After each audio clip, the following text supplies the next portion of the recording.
Jameson, ano masarap gawin after the gala night? What is up, Pepsters? This is Pep Donjo, and tonight, nandito tayo sa GMA Gala 2025. And for this episode of Pep Asks, tatanungin natin ang inyong favorite personalities kung anong masarap gawin after the event. Tara, let's go! Mag-fast foods pa. Matulog. Sleep. Kumain, kain tayo, tara na. Eat because we've all been on a diet. Diba? Yes. Agree kayo dyan. Oo. And to wear slippers. So my feet Oh, are deserve dying. mo. Go. Thank you, Hazel. Thank you. I did. Love the outfit. Thank you, you too. Team, Yes. ano masarap gawin after the gala? At sa gila, ako may pupuntahan pa ako. Meron akong pupuntahan kasal ng kaibigan ko. Ingat, ingat. Salamat.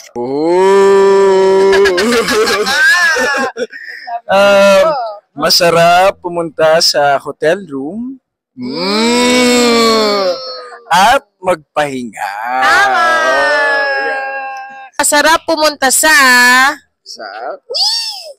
bahay at matulog. Tama na yung mga after party na yan. Ang tanda ko na para sa... Hindi naman. Hindi pa. Pero mamaya guys. Mamaya. Ang Robby ko naman. Ako, pagkatapos ng GMA Gala, sa kama. Ay, tama. Diba? Tama. Kasi siyempre, pag punta mo sa hubarin mo na yun, tapos tulog ka na. Okay. Parang lahat tayo parang tulog, no? Ano, ma-introvert. Ma-introvert. Pagkatapos, Hindi siguro dahil sa long day din, nagpa-party na rin tayo dito mismo. So after the gala, it's pahinga time na. Tara na, uwi na tayo. Let's go! Thank you. To the Galen. Siguro matulog kasi work mamaya eh. Pero, Mag-chinelas. yeah. For me. Siguro nga, naka-heels eh. So, it's to unwind, just Yes. relax. Definitely celebrate with friends. Wow, deserve. Please say hello to our Pepsters. Hi, Pepsters. Hi, Hello, Pepsters.